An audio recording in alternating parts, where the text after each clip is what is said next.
American cuisine reflects the history of the United States, blending the culinary contributions of various groups of people from around the world, including indigenous American Indians, African Americans, Asians, Europeans, Pacific Islanders, and South Americans. Early Native Americans utilized a number of cooking methods in early American cuisine that have been blended with early European cooking methods to form the basis of American cuisine. The European settlement of the Americas yielded the introduction of a number of various ingredients, spices, herbs, and cooking styles to the latter. The various styles continued expanding well into the 19th and 20th centuries, proportional to the influx of immigrants from many different nations. This influx nurtured a rich diversity in food preparation throughout the country. When the colonists came to the colonies, they farmed animals for clothing and meat in a similar fashion to what they had done in Europe. They had cuisine similar to their previous Dutch and British cuisines. The American colonial diet varied depending on the settled region in which someone lived. Commonly hunted game included deer, bear, buffalo, and wild turkey. A number of fats and oils made from animals served to cook much of the colonial foods. Prior to the Revolution, New Englanders consumed large quantities of rum and beer, as maritime trade provided them relatively easy access to the goods needed to produce these items. Rum was the distilled spirit of choice, as the main ingredient, molasses, was readily available from trade with the West Indies. In comparison to the northern colonies, the southern colonies were quite diverse in their agricultural diet. During the 18th and 19th centuries, Americans developed many new foods. During the progressive era of the late 19th and early 20th centuries, c. 1890s to 1920s, food production and presentation became more industrialized. One characteristic of American cooking is the fusion of multiple ethnic or regional approaches into completely new cooking styles. A wave of celebrity chefs began with Julia Child and Graham Kerr in the 1970s, with many more following after the rise of cable channels, such as the Food Network and Cooking Channel, in the late 20th century.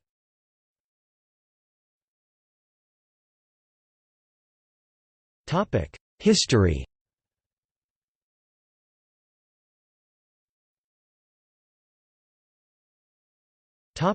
Pre-colonial cuisine.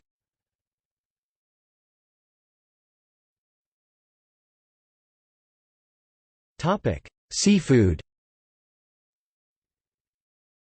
Seafood in the United States originated with the American Indians in the United States, who often ate cod, lemon sole, flounder, herring, halibut, sturgeon, smelt, drum on the East Coast, and olahan and salmon on the West Coast. Whale was hunted by American Indians off the northwest coast, especially by the macaw, and used for their meat and oil. Seal and walrus were also eaten, in addition to eel from New York's Finger Lakes region. Catfish was also popular among native people, including the Modocs. Crustaceans included shrimp, lobster, crayfish, and Dungeness crabs in the northwest and blue crabs in the east. Other shellfish include abalone and geoduck on the west coast, while on the east coast the surf clam, quahog, and the soft shell clam. Oysters were eaten on both shores, as were mussels and periwinkles.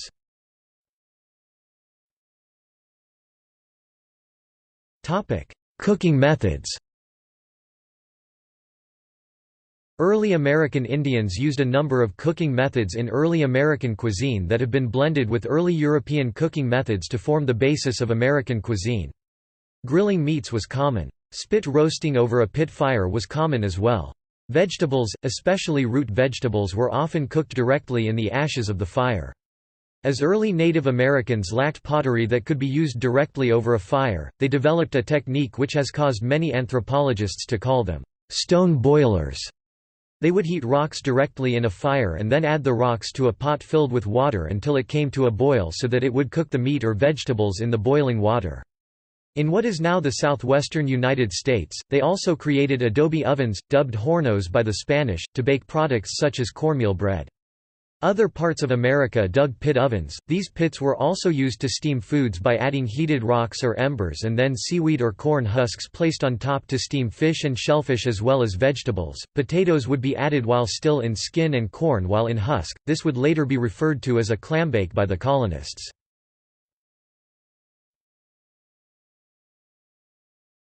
Topic: Colonial period.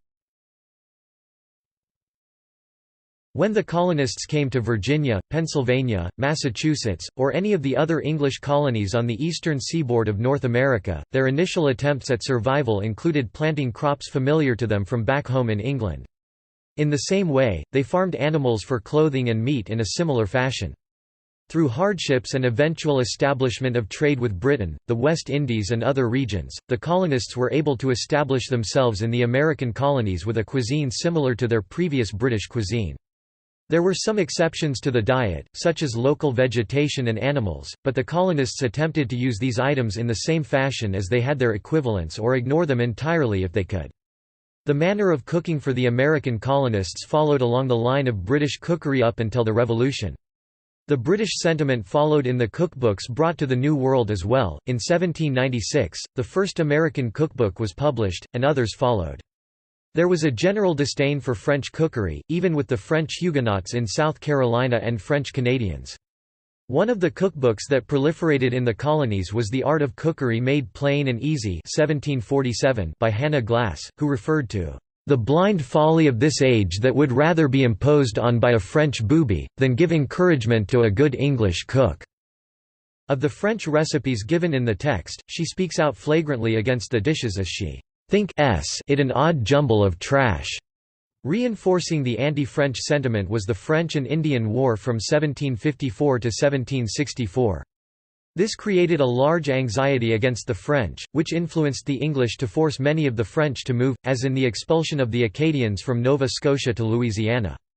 The Acadians left a French influence in the diet of those settled in Louisiana, and among the Acadian Francophones who settled eastern Maine and parts of what is now northern Vermont at the same time they colonized New Brunswick.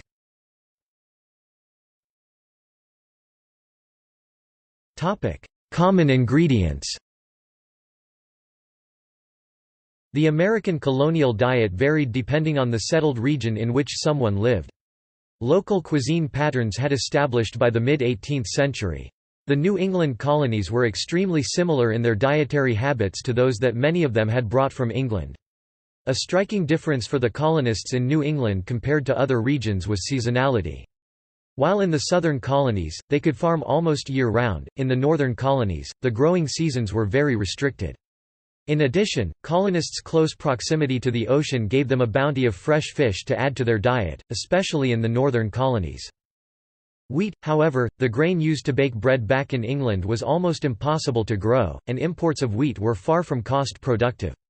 Substitutes in cases such as this included cornmeal.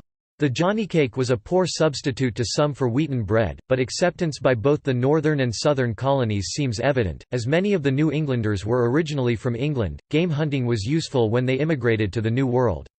Many of the northern colonists depended upon their ability to hunt, or upon others from whom they could purchase game. Hunting was the preferred method of protein consumption. This was opposed to animal husbandry, which required much more work to defend the kept animals against raids.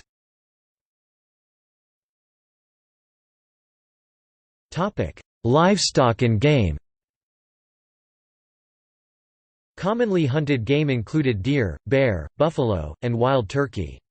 The larger muscles of the animals were roasted and served with currant sauce, while the other smaller portions went into soups, stews, sausages, pies, and pastries.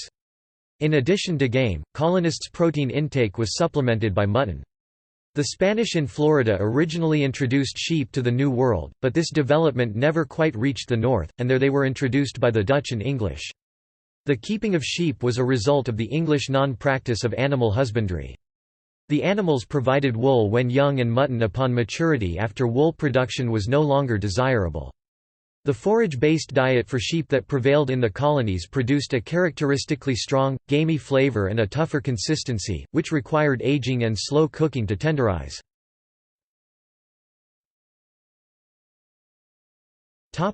Fats and oils. A number of fats and oils made from animals served to cook much of the colonial foods. Many homes had a sack made of deerskin filled with bear oil for cooking, while solidified bear fat resembled shortening.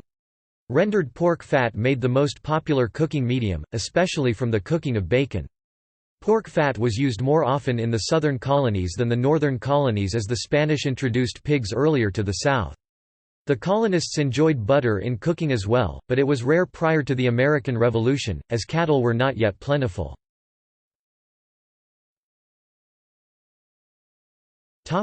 Alcoholic drinks. Prior to the Revolution, New Englanders consumed large quantities of rum and beer, as maritime trade provided them relatively easy access to the goods needed to produce these items. Rum was the distilled spirit of choice, as the main ingredient, molasses, was readily available from trade with the West Indies. Further into the interior, however, one would often find colonists consuming whiskey, as they did not have similar access to sugar cane. They did have ready access to corn and rye, which they used to produce their whiskey. However, until the Revolution, many considered whiskey to be a coarse alcohol unfit for human consumption, as many believed that it caused the poor to become raucous and unkempt drunkards. In addition to these alcohol-based products produced in America, imports were seen on merchant shelves, including wine and brandy.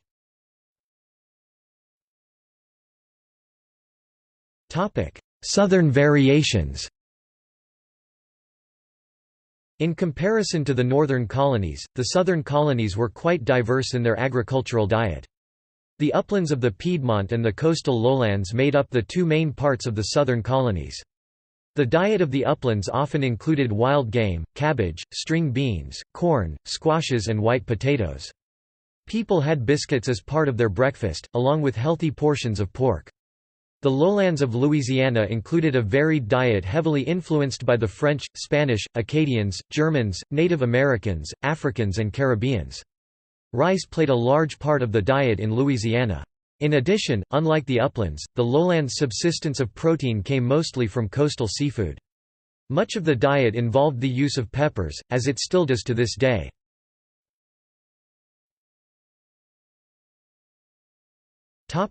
Post-colonial cuisine. During the 18th and 19th centuries, Americans developed many new foods. Some, such as Rocky Mountain oysters, stayed regional, some spread throughout the nation but with little international appeal, such as peanut butter, a core ingredient of the peanut butter and jelly sandwich, and some spread throughout the world, such as popcorn, cola, fried chicken, cornbread, unleavened muffins such as the poppyseed muffin, and brownies.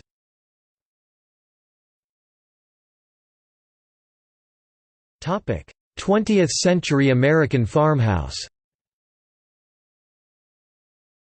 During the 1920s, American farms were mostly self-sufficient, but, certain staples like salt, coffee, sugar and baking soda would be purchased at the town general store.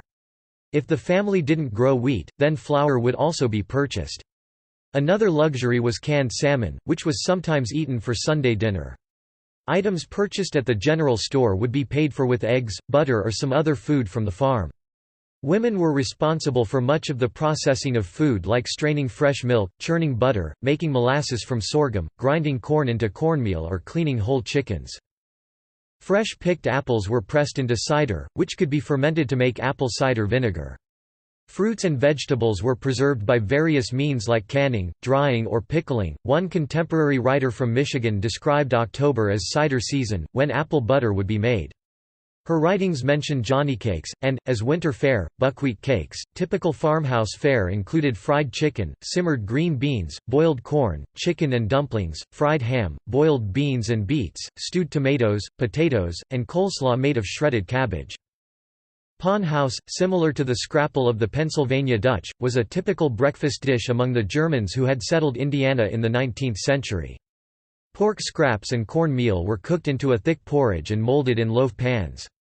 Once solidified, the mixture would be cut and fried. During the fall months pork might be replaced with fried apples or potatoes. It was served with buttered biscuits, jam, jelly, milk gravy or sorghum syrup. Fruit butter might be made from apples, plums or peaches to accompany the meal.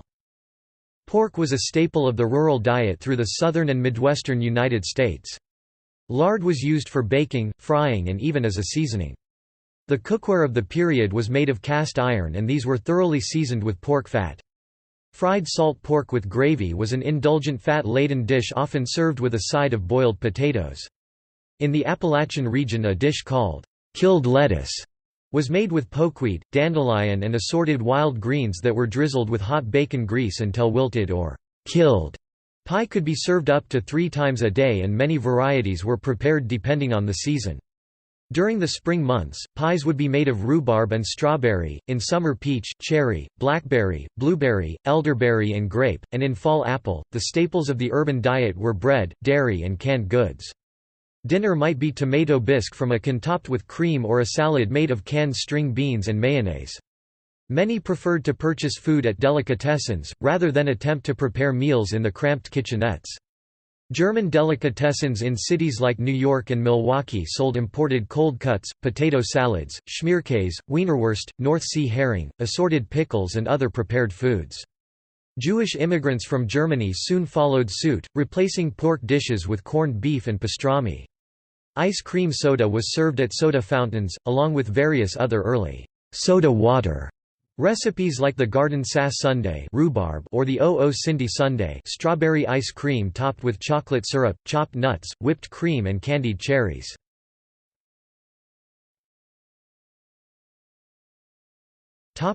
Modern cuisine. In the 20th century, highly industrialized processed foods became a dominant feature of American diets.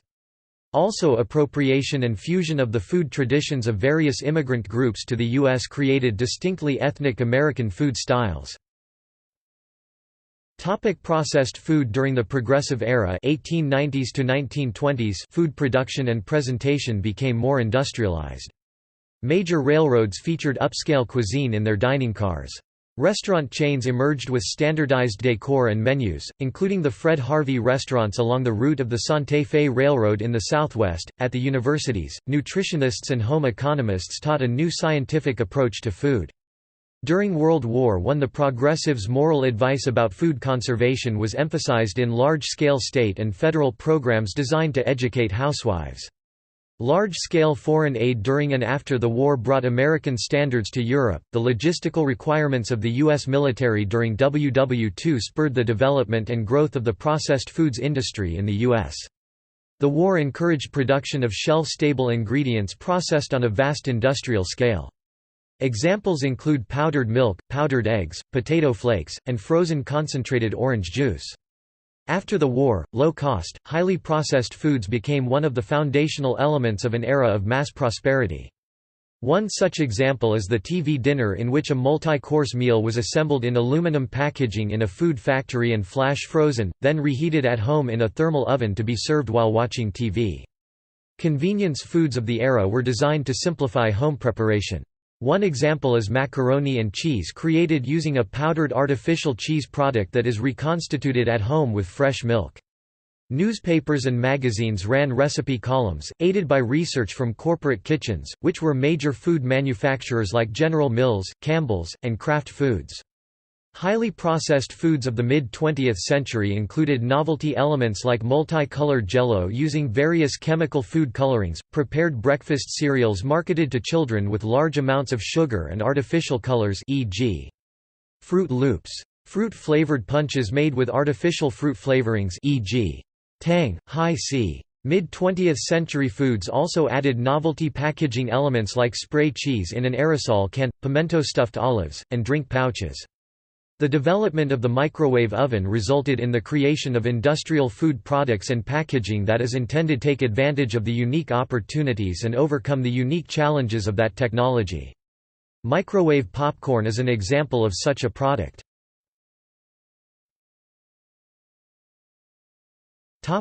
Ethnic influences. One characteristic of American cooking is the fusion of multiple ethnic or regional approaches into completely new cooking styles. For example, spaghetti is Italian, while hot dogs are German. A popular meal, especially among young children, is spaghetti containing slices of hot dogs. Since the 1960s, Asian cooking has played a particularly large role in American fusion cuisine. Some dishes that are typically considered American have their origins in other countries. American cooks and chefs have substantially altered these dishes over the years, to the degree that the dishes now enjoyed around the world are considered to be American. Hot dogs and hamburgers are both based on traditional German dishes, but in their modern popular form they can be reasonably considered American dishes. Pizza is based on the traditional Italian dish, brought by Italian immigrants to the United States, but varies highly in style based on the region of development since its arrival. For example, Chicago style has focus on a thicker, taller crust, whereas a New York slice is known to have a much thinner crust which can be folded. These different types of pizza can be advertised throughout the country and are generally recognizable and well-known, with some restaurants going so far as to import New York City tap water from 1,000 or more miles away to recreate the signature style in other regions. Many companies in the American food industry developed new products requiring minimal preparation, such as frozen entrees. Many of these recipes have become very popular. For example, the General Mills Betty Crocker's Cookbook, first published in 1950, was a popular book in American homes. A wave of celebrity chefs began with Julia Child and Graham Kerr in the 1970s, with many more following after the rise of cable channels like Food Network. By the beginning of the 21st century, regional variations in consumption of meat began to reduce, as more meat was consumed overall. Saying they eat too much protein, the 2015 to 2020 Dietary Guidelines for Americans asked men and teenage boys to increase their consumption of underconsumed foods such as vegetables.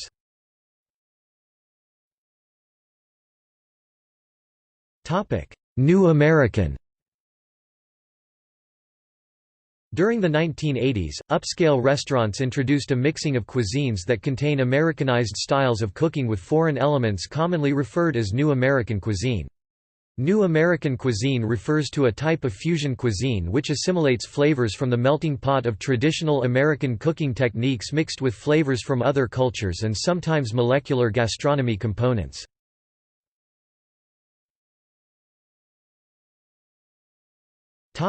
Regional cuisines. Generally speaking, in the present-day 21st century, the modern cuisine of the United States is very much regional in nature. Excluding Alaska and Hawaii, the terrain spans 3,000 miles (4,800 kilometers) from east to west and more than 1,000 miles (1,600 kilometers) from north to south.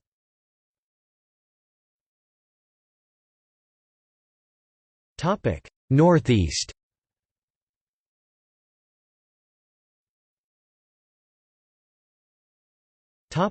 New England. New England is a northeastern region of the United States bordering the maritime provinces of Canada and portions of Quebec in the north. It includes the 6 states of Connecticut, Maine, Massachusetts, New Hampshire, Rhode Island, and Vermont, with its largest city and cultural capital Boston, founded in 1630. The Native American cuisine became part of the cookery style that the early colonists brought with them. Tribes like the Nipmuc, Wampanoag, and other Algonquian cultures were noted for slashing and burning areas to create meadows and bogs that would attract animals like moose and deer, but also encourage the growth of plants like black raspberries, blueberries, and cranberries. In the forest they would have collected nuts of species like the shagbark hickory, American hazel, and American chestnuts and fruits like wild grapes and black cherries. All of these eventually showed up in the kitchens of colonial New England women, and many were sent back to England and other portions of Europe to be catalogued by scientists, collectors, and horticulturalists. The style of New England cookery originated from its colonial roots, that is to say practical, frugal, and willing to eat anything other than what they were used to from their British roots. Most of the initial colonists came from East Anglia in England, with other groups following them over the ages like Francophone regions of Canada. This was especially true of northern New England, where there are still many speakers of a dialect of French, from Ireland, from southern Italy, and most recently from Haiti, Brazil, the Dominican Republic, and Portugal. The oldest forms of the cuisine date to the early 17th century, and in the case of Massachusetts, out of the entire country only the state of Virginia can claim recipes that are older. East Anglian cookery would have included recipes for dishes like suet puddings, wheaten breads, and a few shellfish delicacies, like winkles, and would have been at the time of settlement simple Puritan fare, quite in contrast to the fineries and excesses expected in London Cavalier circles. Most of the cuisine started with one-pot cookery, which resulted in such dishes as succotash, chowder, baked beans, and others. Starches are fairly simple, and typically encompass just a handful of classics like potatoes and cornmeal, and a few native breads like Anadama bread, johnnycakes, bulky rolls, Parker House rolls, popovers, and New England brown bread. This region is fairly conservative with its spices, but typical spices include nutmeg, ginger, cinnamon, cloves, and allspice, especially in desserts, and for savory foods, thyme, black pepper, sea salt, and sage. Typical condiments include maple syrup, grown from the native sugar maple, molasses, and cranberry sauce. New England is noted for having a heavy emphasis on seafood, a legacy inherited from coastal tribes like the Wampanoag and Narragansett, who equally used the rich fishing banks offshore for sustenance. Favorite fish include cod, salmon, winter flounder, haddock, striped bass, pollock, hake, bluefish, and, in southern New England, tautog. All of these are prepared numerous ways, such as frying cod for fish fingers, grilling bluefish over hot coals for summertime, smoking salmon, or serving a whole poached one chilled for feasts with a dill sauce, or, on cold winter nights, serving haddock baked in casserole dish with a creamy sauce and crumbled breadcrumbs as a top so it forms a crust. Clam cakes, a savory fritter based on chopped clams, are a specialty of Rhode Island. Farther inland, brook trout, largemouth bass, and herring are sought after, especially in the rivers and icy Finger Lakes in upper New England. Meat is present though not as prominent, and typically is either stewed in dishes like Yankee pot roast and New England boiled dinner or braised, as in a picnic ham. These dishes suit the weather better as summers are humid and hot but winters are raw and cold, getting below 0 degrees Celsius for most of the winter and only just above it by March.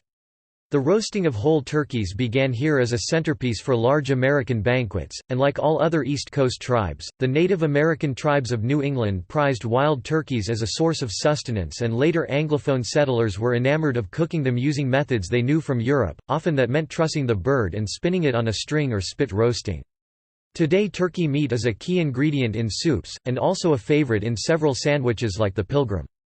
For lunch, hot roast beef is sometimes chopped finely into small pieces and put on a roll with salami and American or provolone cheese to make a steak bomb. Bacon is often maple cured, and it is often the drippings from this bacon that are an ingredient in corn chowder. Veal consumption was prevalent in the North Atlantic states prior to World War II. A variety of linguiça is favored as a breakfast food, brought with Portuguese fishermen and Brazilian immigrants.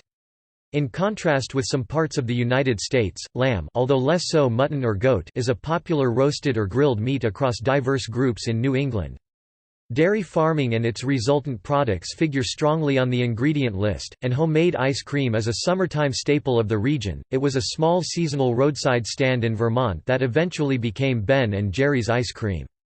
Vermont is known for producing farmhouse-style cheeses, especially a type of cheddar. The recipe goes all the way back to colonial times when English settlers brought the recipe with them from England and found the rocky landscape eminently suitable to making the cheese. Today Vermont has more artisanal cheese makers per capita than any other state, and diversity is such that interest in goat's milk cheeses has become prominent. Crustaceans and mollusks are also an essential ingredient in the regional cookery. Maine is noted for harvesting pequito crab and Jonah crab and making crab bisques, based on cream with 35% milk fat, and crab cakes out of them, and often they appear on the menu as far south as to be out of region in New York City, where they are sold to 4-star restaurants. Squid are heavily fished for and eaten as fried calamari, and often are an ingredient in Italian-American cooking in this region. Whelks are eaten in salad, and lobster, which is indigenous to the coastal waters of the region and are a feature of many dishes, baked, boiled, roasted, and steamed, or simply eaten as a sandwich, chilled with mayonnaise and chopped celery in Maine and Massachusetts, or slathered with melted butter on Long Island and in Connecticut. Shellfish of all sorts are part of the diet, and shellfish of the coastal regions include little neck clams, sea scallops, blue mussels, oysters, soft shell clams, and razor shell clams. Much of this shellfish contributes to New England tradition, the clambake. The clambake is known today as a colonial interpretation of an American Indian tradition. In summer, oysters and clams are dipped in batter and fried, often served in a basket with French fries, or commonly on a wheaten bun as a clam roll. Oysters are otherwise eaten chilled on a bed of crushed ice on the half shell with mignonette sauce, and are often branded on where they were harvested. Large quahogs are stuffed with breadcrumbs and seasoning and baked in their shells, and smaller ones often find their way into clam chowder. Other preparations include clams casino, clams on the half-shell served stuffed with herbs like oregano and streaky bacon. The fruits of the region include the Vitis labrusca grapes used in grape juice made by companies such as Welch's, along with jelly, kosher wine by companies like Mogen David and Manischewitz along with other wineries that make higher quality wines.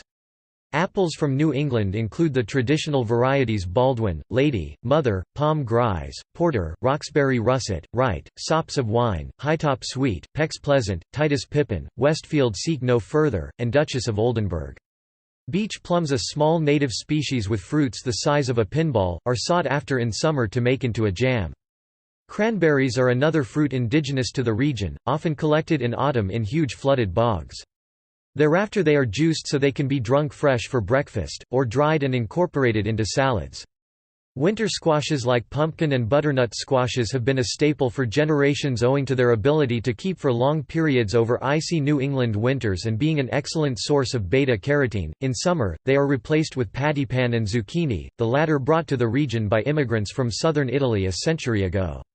Blueberries are a very common summertime treat owing to them being an important crop, and find their way into muffins, pies and pancakes.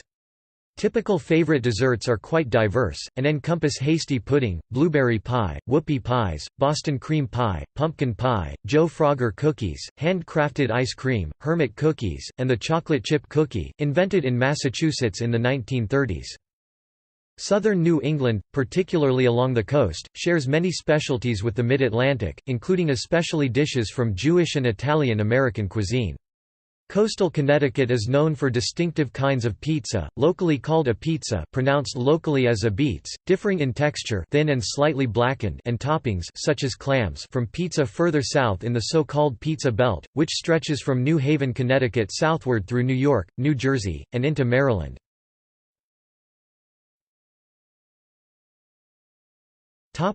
Delaware Valley and Mid-Atlantic. The Mid-Atlantic states comprise the states of New York, New Jersey, Delaware, Pennsylvania, and northern Maryland. The oldest major settlement in this area of the country is found in the most populous city in the nation, New York City, founded in 1653 by the Dutch. Today, it is a major cultural capital of the United States. The influences on cuisine in this region are extremely eclectic owing to the fact that it has been and continues to be a gateway for international culture as well as a gateway for new immigrants. Going back to colonial times, each new group has left their mark on homegrown cuisine, and in turn the cities in this region disperse trends to the wider United States. In addition, cities like New York and Philadelphia have had the past influence of Dutch, Italian, German, Irish, British, and Jewish cuisines, and that continues to this day. Baltimore has become the crossroads between North and South, a distinction it has held since the end of the Civil War. A global power city, New York City is well known for its diverse and cosmopolitan dining scene, and compete fiercely for good reviews in the food and dining section of The New York Times, online guides, and Zagat's, the last of which is widely considered the premier American dining guide, published yearly and headquartered in New York City. Many of the more complicated dishes with rich ingredients like lobster Newburg, Waldorf salad, vichyssoise, eggs Benedict, and the New York strip steak were born out of a need to entertain and impress the well-to-do in expensive bygone restaurants like Delmonico's and still-standing establishments like the Waldorf Astoria Hotel. Modern commercial American cream cheese was developed in 1872, when William Lawrence, from Chester, New York, while looking for a way to recreate the soft, French cheese Neufchâtel, accidentally came up with a way of making an unripened cheese that is heavier and creamier. Other dairymen came up with similar creations independently. Since the first reference to an alcoholic mixed drink called a cocktail comes from New York State in 1803, it is thus not a surprise that there have been many cocktails invented in New York and the surrounding environs. Even today, New York City bars are noted for being highly influential in making national trends. Cosmopolitans, Long Island iced teas, Manhattans, Rob Roys, Tom Collins, Aviations, and Greyhounds were all invented in New York bars, and the gin martini was popularized in New York in speakeasies during the 1920s, as evidenced by its appearance in the works of New Yorker and American writer F. Scott Fitzgerald. Like its neighbor Philadelphia, many rare and unusual liquors and liqueurs often find their way into a mixologist's cupboard or restaurant wine list. New York State is the third most productive area in the country for wine grapes, just behind California and Washington. It has avas near the Finger Lakes, the Catskills, and Long Island, and in the Hudson Valley has the second most productive area in the country for growing apples, making it a center for hard cider production, just like New England. Pennsylvania has been growing rye since Germans began to emigrate to the area at the end of the 17th century and required a grain they knew from Germany. Therefore, overall it is not unusual to find New York-grown Gewürztraminer and Riesling, Pennsylvania rye whiskey, or marcus of locally produced ciders like Original Sin on the same menu. Since their formative years, New York City, Philadelphia, and Baltimore have welcomed immigrants of every kind to their shores, and all three have been an important gateway through which new citizens to the general United States arrive. Traditionally, natives have eaten cheek to jowl with newcomers for centuries, as the newcomers would open new restaurants and small businesses and all the different groups would interact. Even in colonial days, this region was a very diverse mosaic of peoples, as settlers from Switzerland, Wales, England, Ulster, Wallonia, Holland, Gelderland, the British Channel Islands, and Sweden sought their fortune in this region. This is very evident in many signature dishes and local foods, all of which have evolved to become American dishes in their own right. The original Dutch settlers of New York brought recipes they knew and understood from the Netherlands, and their mark on local cuisine is still apparent today. In many quarters of New York, their version of apple pie with a streusel top is still baked, while originating in the colony of New Amsterdam, their predilection for waffles in time evolved into the American national recipe and forms part of a New York City brunch, and they also made coleslaw, originally a Dutch salad, but today accented with the later 18th century introduction of mayonnaise. The donut began its life originally as a New York pastry that arrived in the 18th century as the Dutch oliekoek. Crab cakes were once a kind of English croquette, but over time as spices have been added, they and the Maryland crab feast became two of Baltimore's signature dishes. Fishing for the blue crab is a favorite summer pastime in the waters off Maryland, New Jersey, and Delaware, where they may grace the table at summer picnics. Other mainstays of the region have been present since the early years of American history, like oysters from Cape May, the Chesapeake Bay, and Long Island, and lobster and tuna from the coastal waters found in New York and New Jersey. Philadelphia pepper pot, a tripe stew, was originally a British dish but today is a classic of home cooking in Pennsylvania alongside bookbinder soup, a type of turtle soup.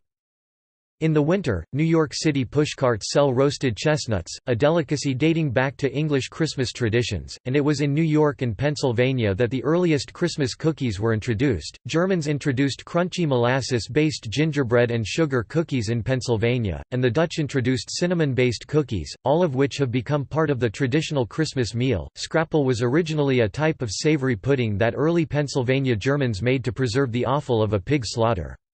The Philadelphia soft pretzel was originally brought to eastern Pennsylvania in the early 18th century, and later, 19th-century immigrants sold them to the masses from pushcarts to make them the city's best-known bread product, having evolved into its own unique recipe. After the 1820s, new groups began to arrive and the character of the region began to change. There had been some Irish from Ulster prior to 1820, however largely they had been Protestants with somewhat different culture and often a different language than the explosion of emigrants that came to Castle Garden and Locust Point in Baltimore in their masses starting in the 1840s.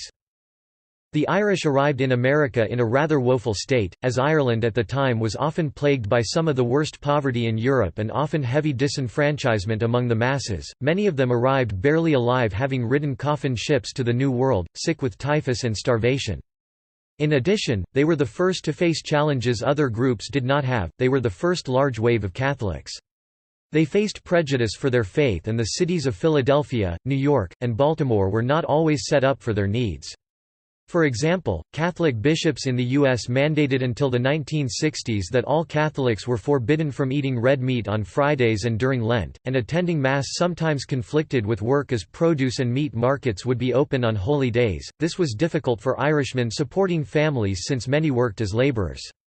Unsurprisingly, many Irishmen also found their fortunes working as longshoremen, which would have given their families access to fish and shellfish whenever a fisherman made berth, which was frequent on the busy docks of Baltimore and New York. Though there had been some activity in Baltimore in founding a see earlier by the Carrolltons, the Irish were the first major wave of Catholic worship in this region, and that meant bishops and cardinals sending away to Europe for wine. Part of the Catholic Mass includes every parishioner taking a sip of wine from the chalice as part of the Eucharist. Taverns had existed prior to their emigration to America in the region, though the Irish brought their particular brand of pub culture and founded some of the first saloons and bars that served stout and red ale. They brought with them the knowledge of single malt style whiskey and sold it. The Irish were the first immigrant group to arrive in this region in massive millions, and these immigrants also founded some of the earliest saloons and bars in this region, of which McSorley's is an example. It was also in this region that the Irish introduced something that today is a very important festival in American culture that involves a large amount of food, drink, and merry-making: Halloween. In England and Wales, where prior immigrants had come from, the Feast of All Hallows' Eve had died out in the Reformation, dismissed as superstition and excess having nothing to do with the Bible, and often replaced with the festival of Guy Fawkes Night. Other immigrant groups like the Germans preferred to celebrate October 31 as Reformation Day, and after the American Revolution all of the above were less and less eager to celebrate the legacy of an English festival when they had fought a very bloody war to leave the British Empire. The Catholicism of the Irish demanded attendance at church on November 1 and charity and deeds, not just faith, as a cornerstone of dogma, and many of their older traditions survived the Reformation and travelled with them. Naturally, they went door to door to collect victuals for masked parties as well as gave them out, like nuts to roast on the fire, whiskey, beer, or cider, and bombracks. They also bobbed for apples and made dumb cakes. Later in the century they were joined by Scots going guising, children going door to door to ask for sweets and treats in costume. From the mid-Atlantic this trend spread to be nationwide and evolved into American children trick-or-treating on October 31 wearing costumes and their older counterparts having wild costume parties with lots of food and drink like caramel apples, candy apples, dirt cakes, punch, cocktails, cider both alcoholic and non, pumpkin pie, candy corn, chocolate turtles, peanut brittle, taffy, tipsy cake, and copious buckets full of candy, children carving jack-o'-lanterns and eating squash-derived foods derived from Halloween's heritage as a harvest festival and from Irish and Scottish traditions of carving turnips and eating root vegetables at this time of year. Their bobbing for apples has survived to the present day as a Halloween party classic game, as has a variation on the parlor game of trying to grab an apple hanging from the ceiling blindfolded. It has evolved into trying to catch a donut in one's teeth. Immigrants from southern Europe, namely Sicily, Campania, Lazio, and Calabria, appeared between 1880 and 1960 in New York, New Jersey, Pennsylvania, and eastern Maryland hoping to escape the extreme poverty and corruption endemic to Italy. Typically none of them spoke English, but rather dialects of Italian and had a culture that was more closely tied to the village they were born in than the high culture only accessible to those who could afford it at this time. Many could not read or write in any language. They were employed in manual labor or factory work, but it is because of them that dishes like spaghetti with meatballs, New York-style pizza, calzones, and baked ziti exist, and Americans of today are very familiar with semolina-based pasta noodles. Their native cuisine had less of an emphasis on meat, as evidenced by dishes they introduced like pasta e fagioli and minestrone, but the dishes they created in America often piled it on as a sign of wealth and newfound prosperity, since for the first time even cheap cuts of it were affordable. The American recipe for lasagna is proof of this, as mostly it is derived from the Neapolitan version of the dish with large amounts of meat and cheese. New York-style hot dogs came about with German-speaking emigrants from Austria and Germany, particularly with the Frankfurter sausage and the smaller Wiener sausage.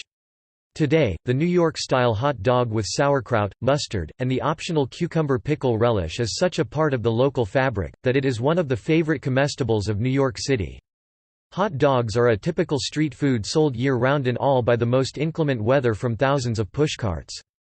As with all other stadiums in Major League Baseball, they are an essential for New York Yankees and the New York Mets games, though it is the local style of preparation that predominates without exception. Hot dogs are also the focus of a televised eating contest on the 4th of July in Coney Island, at Nathan's Famous. One of the earliest hot dog stands opened in the United States in 1916. A summertime treat, Italian ice, began its life as a lemon-flavored penny lick brought to Philadelphia by Italians. Its Hispanic counterpart, piragua, is a common and evolving shaved ice treat brought to New York City by Puerto Ricans in the 1930s. Unlike the original dish, which included flavors like tamarind, mango, coconut, piragua is evolving to include flavors like grape, a fruit not grown in Puerto Rico. Taylor ham, a meat delicacy of New Jersey, first appeared around the time of the Civil War and today is often served for breakfast with eggs and cheese on a Kaiser roll. The bread upon which this is served was brought to the area by Austrians in the second half of the 19th century and is a very common roll for sandwiches at lunchtime, usually tipped with poppy seeds. This breakfast meat is generally known as pork roll in southern New Jersey and Philadelphia, and Taylor ham in northern New Jersey. Other dishes came about during the early 20th century and have much to do with delicatessen fare, set up largely by Jewish immigrants from Eastern Europe who came to America incredibly poor. Most often they were completely unable to partake in the outdoor food markets that the general population utilized as most of the food for sale was not kosher. The influence of European Jewry before their destruction in the Holocaust on modern Mid-Atlantic cooking remains extremely strong and reinforced by their many descendants in the region. American-style pickles, now a common addition to hamburgers and sandwiches, were brought by Polish Jews, and Hungarian Jews brought a recipe for almond horns that now is a common regional cookie, diverting from the original recipe in dipping the ends in dark chocolate. New York-style cheesecake has copious amounts of cream and eggs because animal rennet is not kosher and thus could not be sold to a large number of the deli's clientele. New York inherited its bagels and bialys from Jews, as well as challah bread. Pastrami first entered the country via Romanian Jews, and is a feature of many sandwiches, often eaten on marble rye, a bread that was born in the Mid-Atlantic. Whitefish salad, lox, and matzo ball soup are now standard fare made to order at local diners and delicatessens, but started their life as foods that made up a strict dietary code. Like other groups before them, many of their dishes passed into the mainstream enough so that they became part of diner fare by the end of the 20th century, a type of restaurant that is now more numerous in this region than any other and formerly the subject matter of artist Edward Hopper. In the past this sort of establishment was the haven of the short-order cook grilling or frying simple foods for the working man. Today typical service would include regional staples like beef on weck, Manhattan clam chowder, the club sandwich, buffalo wings, Philadelphia cheesesteak, the black and white cookie, shoofly pie, snapper's soup, Smith Island cake, grape pie, milkshakes, and the egg cream, a vanilla or chocolate fountain drink with a frothy top and fizzy taste. As in Hopper's painting from 1942, many of these businesses are open 24 hours a day.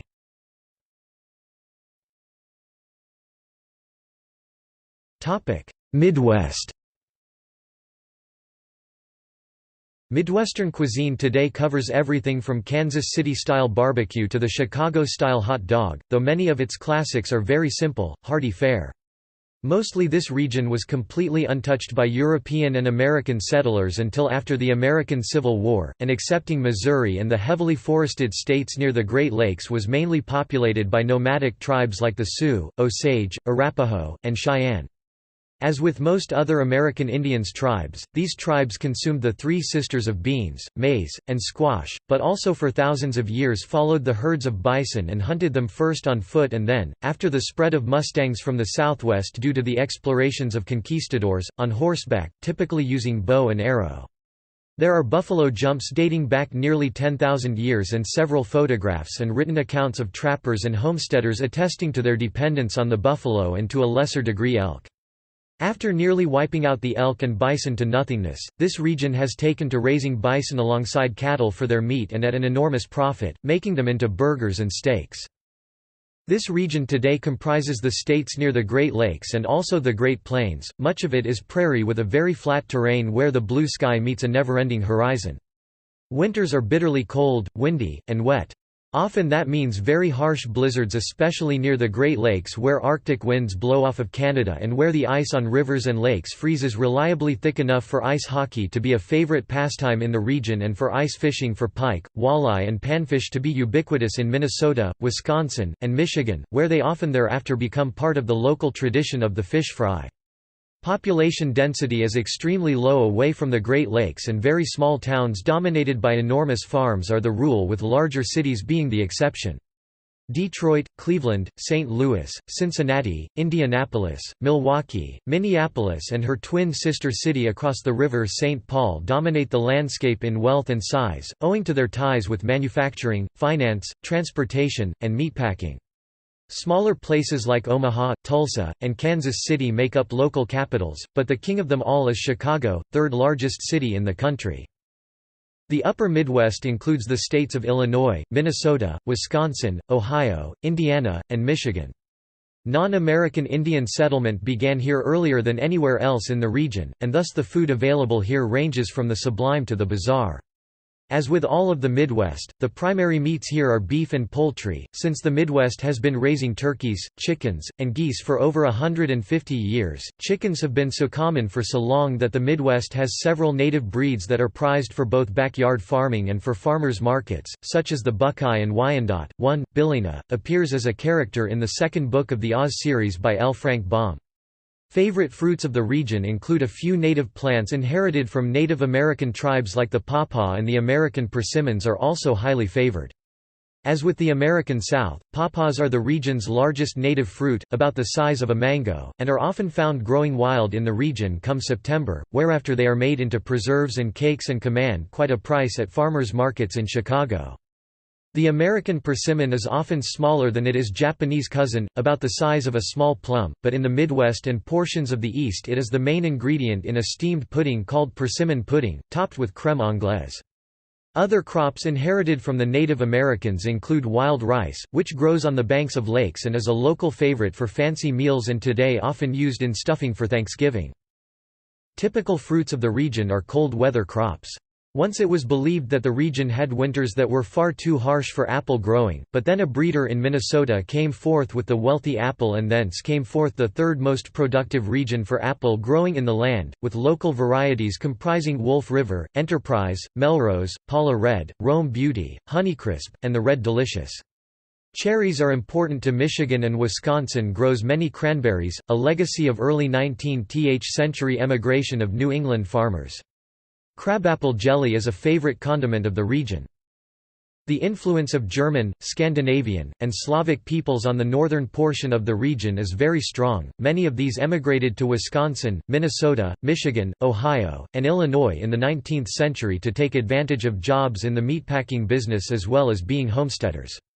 Bratwurst is a very common sausage eaten at tailgate parties for the Green Bay Packers, Chicago Bears, or Detroit Lions football teams, and is often served boiled in lager beer with sauerkraut, different than many of the recipes currently found in Germany. Polish sausage, in particular a locally invented type of kielbasa, is an essential for sporting events in Chicago. Chicago today has approximately 200,000 speakers of Polish and has had a population of that description for over 100 years. When Poles came to Chicago and surrounding cities from Europe, they brought with them long ropes of kielbasa, cabbage rolls, and pierogies. Poles that left Poland after the fall of the Berlin Wall and the descendants of earlier immigrants still make all of the above, and such comestibles are common in local diners and delis as a result. Today, alongside the pierogi, the sausage is served on a long roll with mustard like a hot dog, or as a Maxwell Street Polish, a sandwich that has caramelized onions as an essential ingredient.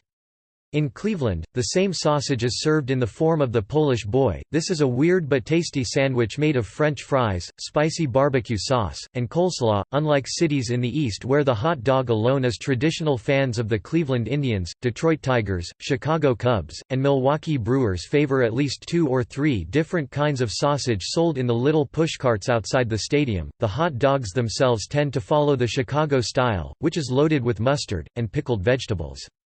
In Cincinnati, where the Cincinnati Reds play, the predilection for sausage has a competitor in Cincinnati chili, invented by Macedonian immigrants. This bizarre but tasty dish includes spaghetti as its base, chili with a Mediterranean-inspired spice mix, and cheddar cheese. The chili itself is often a topping for local hot dogs at games. In the Midwest and especially Minnesota, the tradition of the church potluck has become a gathering in which local foods reign, and so it has been since the era of the frontier. Pioneers would often need to pool resources together to have a celebration in the 19th century, and that simply never changed. Nowhere is this more clear than with the hot dish. This is a type of casserole believed to have derived somehow from a Norwegian recipe, and it is usually topped with potatoes or tater tots.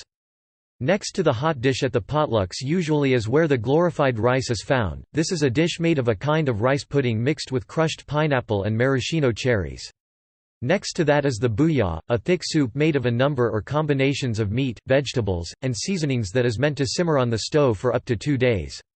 Lefse, traditionally a Scandinavian flatbread, has been handed down to descendants for over 100 years and is common on the table. Behind that is the venison, a popular meat around the Great Lakes and often eaten in steaks, sandwiches, and crown roasts for special events. If in North or South Dakota, tiger meat, a dish similar to steak tartare, is present. Last on the table are the dessert bars and most especially the brownies. This confection was created originally in 1898 in Chicago and has gone on to become a global food. Further south, barbecue has its own style in places in Kansas and St. Louis that are different to the South and the American West. Kansas City and St. Louis were and remain important hubs for the railroad that connected the plains with the Great Lakes and cities farther east, like Philadelphia.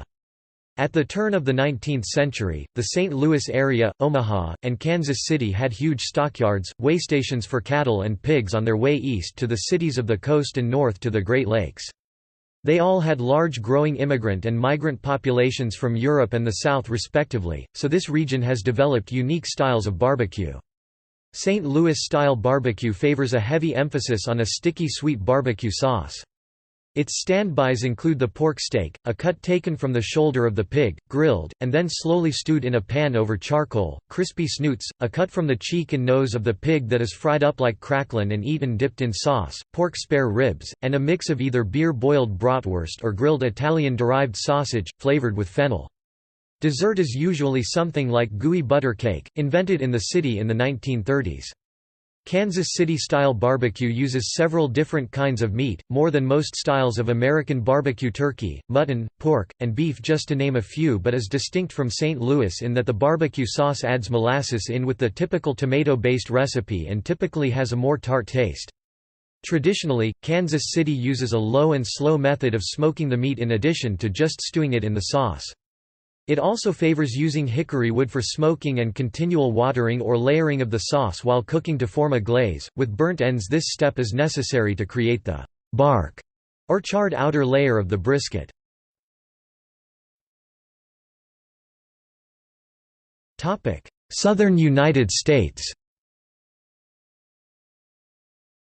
When referring to the American South as a region, typically it should indicate southern Maryland and the states that were once part of the old Confederacy, with the dividing line between the east and west jackknifing about 100 miles west of Dallas, Texas, and mostly south of the old Mason-Dixon line.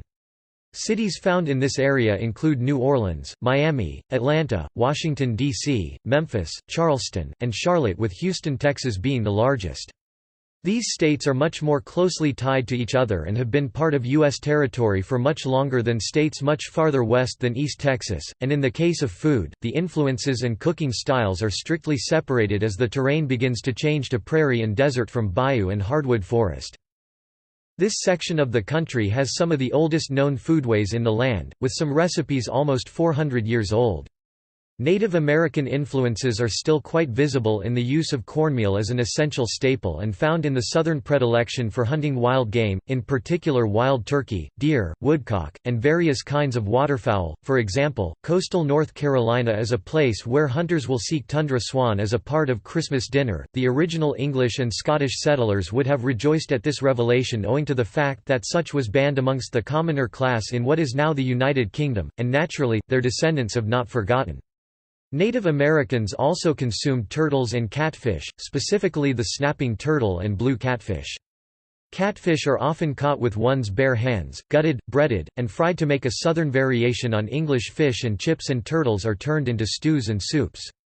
Native American tribes of the region such as the Cherokee or Choctaw often cultivated or gathered local plants like pawpaw, maypop, and several sorts of squashes and corn as food and spicebush, sassafras as spices, and the aforementioned fruits are still cultivated as food in the South. Maize is to this day found in dishes for breakfast, lunch and dinner in the form of grits, hoecakes, baked cornbread, and spoonbread, and nuts like the hickory, black walnut and pecan are commonly included in desserts and pastries as varied as mince pies, pecan pie, pecan rolls and honey buns, both are types of sticky bun, and quick breads, which were themselves invented in the South during the American Civil War.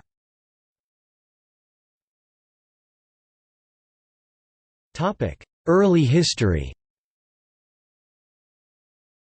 European influence began soon after the settlement of Jamestown in 1607, and the earliest recipes emerged by the end of the 17th century. Specific influences from Europe were quite varied, and remain traditional and essential to the modern cookery overall. German speakers often settled in the Piedmont on small farms from the coast, and invented an American delicacy that is now nationally beloved, apple butter, based on their recipe for Apfelkraut, and later introduced red cabbage and rye. From the British Isles, an enormous amount of influence was bestowed upon the south, specifically foodways found in 17th and 18th century Ulster, the borderlands between England and Scotland, the Scottish Highlands, portions of Wales, the West Midlands and Black Country. Settlers bound for America fled the tumult of the Civil War, Ulster and the Highland clearances. Often ships' manifests show their belongings nearly always included cookpots or bakestones and seed stock for plants like peaches, plums, and apples to grow orchards which they planted in their hundreds. Each group brought foods and ideas from their respective regions. Settlers from Ireland and Scotland were well known for creating petrique and poitin, strong hard liquor based on fermenting potatoes or barley. In time they came up with a method for distilling a corn mash with added sugar and aging in charred barrels made of select hardwoods, which created a whiskey with a high proof. This gave birth to American whiskey and Kentucky bourbon, and its cousins moonshine and Everclear. Closer to the coast, 18th-century recipes for English trifle turned into tipsy cakes, replacing the sherry with whiskey, and their recipe for pound cake, brought to the South around the same time, still works with American baking units: 1 pound sugar, 1 pound eggs, 1 pound butter, 1 pound flour.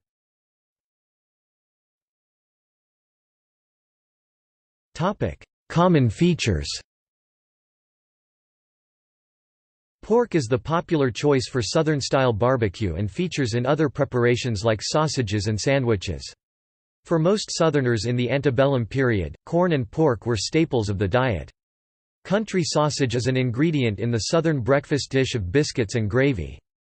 Country ham is often served for breakfast and cured with salt or sugar and hickory smoked. Accompanying many meals is the Southern-style fluffy biscuit, where the leavening agent is baking soda and often includes buttermilk, and for breakfast they often accompany country ham, grits, and scrambled eggs.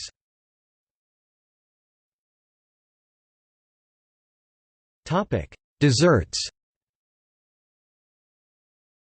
Desserts in the South tend to be quite rich and very much a legacy of entertaining to impress guests, since a Southern housewife was, and to a degree still is, expected to show her hospitality by laying out as impressive a banquet as she is able to manage.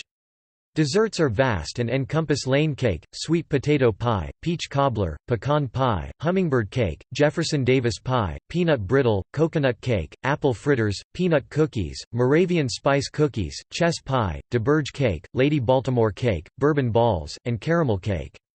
American-style sponge cakes tend to be the rule rather than the exception, as is American-style buttercream, a place where Southern baking intersects with the rest of the United States. Nuts like pecan and hickory tend to be revered as garnishes for these desserts, and make their way into local bakeries as fillings for chocolates.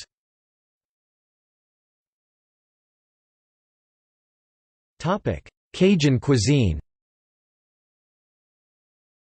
In Louisiana, cooking methods have more in common with rustic French cuisines of the 17th and 18th century than anything ever found at the French court in Versailles or the bistros of 19th and 20th century Paris. This is especially true of Cajun cuisine. Cajun French is more closely related to dialects spoken in northern Maine, New Brunswick, and to a lesser degree Haiti than anything spoken in modern France, and likewise their terminology, methodology, and culture concerning food is much more closely related to the styles of these former French colonies even today. Unlike other areas of the South, Cajuns were and still are largely Catholics, and thus much of what they eat is seasonal. For example, pork is an important component of the Cajun boucherie, a large community event where the hog is butchered, prepared with a fiery spice mix, and eaten snout to tail, but it is never consumed in the 5 weeks of Lent, when such would be forbidden. Cajun cuisine tends to focus on what is locally available, historically because Cajuns were often poor, illiterate, independent farmers and not plantation owners, but today it is because such is deeply embedded in local culture. Boudin is a type of sausage found only in this area of the country, and it is often by far more spicy than anything found in France or Belgium. Chodan is unique to the area, and the method of cooking is comparable to the Scottish dish haggis. The stuffing includes onions, rice, bell peppers, spices, and pork sewn up in the stomach of a pig, and served in slices piping hot.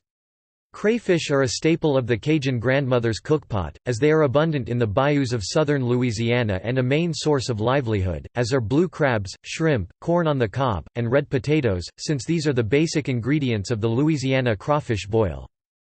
New Orleans has been the capital of Creole culture since before Louisiana was a state. This culture is that of the colonial French and Spanish that evolved in the city of New Orleans, which was and still is quite distinct from the rural culture of Cajuns and dovetails with what would have been eaten in antebellum Louisiana plantation culture long ago. Cooking to impress and show one's wealth was a staple of Creole culture, which often mixed French, Spanish, Italian, German, African, Caribbean and Native American cooking methods, producing rich dishes like oysters bienville, pompano en papillote, and even the muffaletta sandwich. However, Louisiana Creole cuisine tends to diverge from the original ideas brought to the region in ingredients. Profiteroles, for example, use a near-identical choux pastry to that which is found in modern Paris but often use vanilla or chocolate ice cream rather than custard as the filling. Pralines nearly always use pecan and not almonds, and bananas foster came about when New Orleans was a key port for the import of bananas from the Caribbean Sea. Gumbos tend to be thickened with okra, or the leaves of the sassafras tree. Andouille is often used, but not the andouille currently known in France, since French andouille uses tripe whereas Louisiana andouille is made from a Boston butt, usually inflected with pepper flakes, and smoked for hours over pecan wood. Other ingredients that are native to Louisiana and not found in the cuisine of modern France would include rice, which has been a staple of both Creole and Cajun cooking for generations, and sugarcane, which has been grown in Louisiana since the early 1800s. Ground cayenne pepper is a key spice of the region, as is the meat of the American alligator, something settlers learned from the Choctaws and Houma. The maypop plant has been a favorite of Southerners for 350 years. It gives its name to the Ocoee River in Tennessee, a legacy of the Cherokees, and in southern Louisiana it is known as liane de grenade, indicating its consumption by Cajuns. It is a close relative of the commercial passionfruit, similar in size, and is a common plant growing in gardens all over the South as a source of fresh summertime fruit.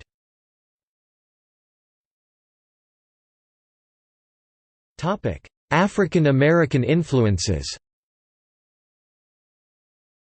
African American influences came with slaves from Ghana, Benin, Mali, Congo, Angola, Sierra Leone, Nigeria, and other portions of West Africa, and the mark African Americans and their descendants have made on Southern food is extremely strong today and an essential addition to the Southern table. Crops like okra, sorghum, sesame seeds, eggplant, and many different kinds of melons were brought with them from West Africa along with the incredibly important introduction of rice to the Carolinas and later to Texas and Louisiana, whence it became a staple grain of the region and still remains a staple today, found in dishes like Hoppin' John, Purlieu, and Charleston red rice. Like the poorer indentured servants that came to the South, slaves often got the leftovers of what was slaughtered for the consumption of the master of the plantation, and so many recipes had to be adapted for offal, like pig's ears and fatbacks, though other methods encouraged low and slow methods of cooking to tenderize the tougher cuts of meat, like braising, smoking, and pit roasting, the last of which was a method known to West Africans in the preparation of roasting goat.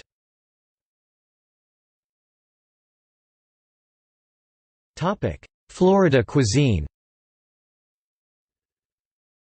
Certain portions of the South often have their own distinct subtypes of cuisine owing to local history and landscape, i.e. Cajun cuisine, Floridian cuisine, for example, has a distinct way of cooking that includes ingredients her other southern sisters do not use, especially points south of Tampa and Orlando. The Spanish crown had control of the state until the early 19th century and used the southern tip as an outpost to guard the Spanish Main beginning in the 1500s, but Florida kept and still maintains ties with the Caribbean Sea, including the Bahamas, Haiti, Cuba, Puerto Rico, the Dominican Republic, and Jamaica.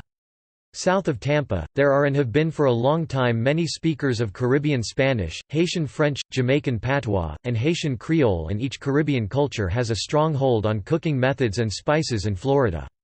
In turn, each mixes and matches with the foodways of the Seminole tribe and Anglophone settlers. Thus, for almost 200 years, Floridian cooking has had a more tropical flavor than any other southern state.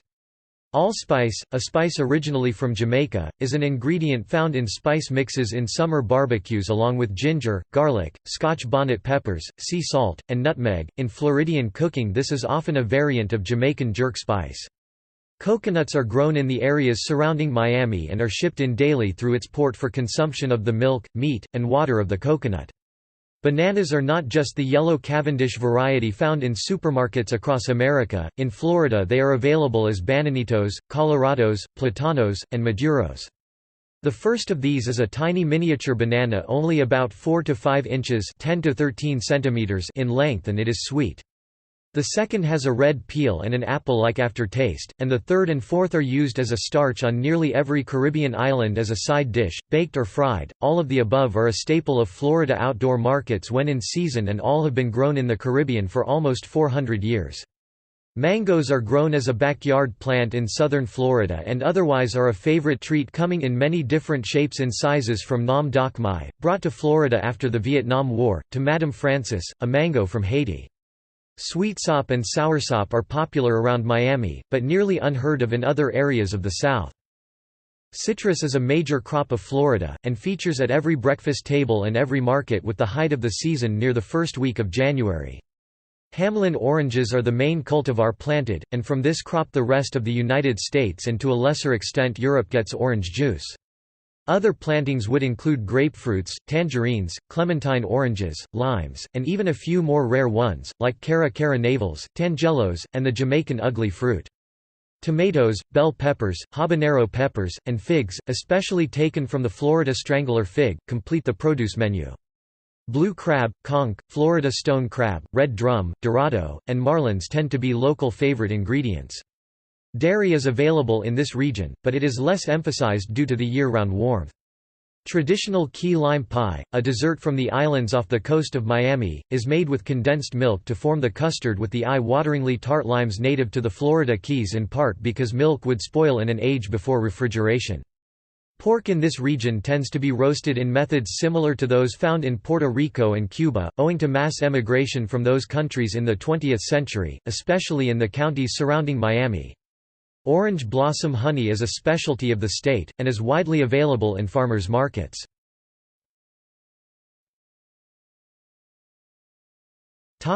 Other small game. Ptarmigan, grouse, crow, blackbirds, dove, ducks and other game fowl are consumed in the United States. In the American state of Arkansas, beaver tail stew is consumed in Cotton Town. Squirrel, raccoon, possum, bear, muskrat, chipmunk, skunk, groundhog, pheasant, armadillo and rabbit are also consumed in the United States.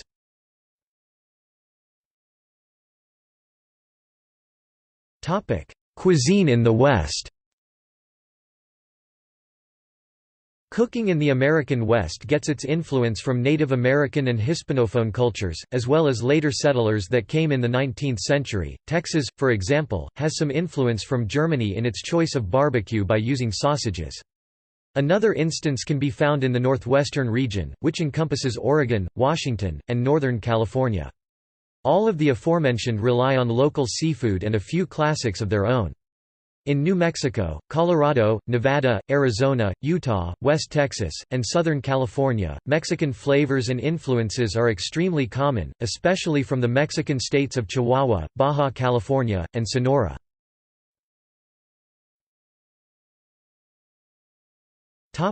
Northwest. The Pacific Northwest as a region generally includes Alaska and the state of Washington near the Canada-US border and terminates near Sacramento, California. Here, the terrain is mostly temperate rainforest on the coast mixed with pine forest as one approaches the Canada-US border inland. One of the core favorite foodstuffs is Pacific salmon, native to many of the larger rivers of the area and often smoked or grilled on cedar planks.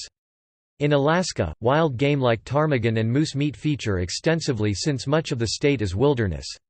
Fresh fish like steelhead trout, Pacific cod, Pacific halibut, and pollock are fished for extensively and feature on the menu of many restaurants, as do a plethora of fresh berries and vegetables, like cameo apples from Washington state, the headquarters of the U.S. apple industry, cherries from Oregon, blackberries, and marionberries, a feature of many pies. Hazelnuts are grown extensively in this region and are a feature of baking, such as in chocolate hazelnut pie, an Oregon favorite, and almond roca is a local candy. This region is also heavily dominated by some notable wineries producing a high-quality product, with Sonoma found within this region as well as the newer vinicultural juggernauts of Washington state, like the Yakima Valley. The first plantings of vineyards in the United States began many miles to the south on the Pacific coast in what is now San Diego, because the Franciscan friars that settled Alta California required wines they could use for their table and for the Eucharist, and the variety they planted, the Mission grape, is still available on a limited basis. Today, French, Spanish, and Italian varietals are sold by the hogshead, and much of the area directly north of San Francisco is under vine, in particular Pinot Noir, Garnacha, and Rufina and several Tuscan varietals. Like its counterpart on the opposite coast to the east, there is a grand variety of shellfish in this region. Geoducks are a native species of giant clam that have incredibly long necks, and they are eaten by the bucketful as well as shipped to Asia for millions of dollars as they are believed to be an aphrodisiac. Gaper clams are a favorite food, often grilled or steamed in a sauce, as is the native California abalone, which although protected as a food source is a traditional foodway predating settlement by whites and today features heavily in the cooking of fine restaurants as well as in home cooking, in mirin-flavored soups. The influence of Japanese cooking is strong in the region, noodle dishes and on the barbecue. Olympia oysters are served on the half-shell as well as the Kumamoto oyster, introduced by Japanese immigrants and a staple at dinner as an appetizer. California mussels are a delicacy of the region, and have been a feature of the cooking for generations. There is evidence that Native American tribes consumed them up and down the California coast for centuries in their masses. Crabs are a delicacy, and included in this are Alaskan king crab, red crab, yellow crab, and Dungeness crab. Californian and Oregonian sportsmen pursue the last three extensively using hoop nets, and prepare them in a multitude of ways. Alaska king crab, able to get up to 10 kilograms, is often served steamed for a whole table with lemon butter sauce or put in chunks of salad with avocado, and native crabs are the base of dishes like the California roll, cioppino, a tomato-based fisherman's stew, and crab louis, another kind of salad native to San Francisco. Favorite grains are mainly wheat, and the region is known for sourdough bread. Cheeses of the region include Humboldt Fog, Cougar Gold and Teleme.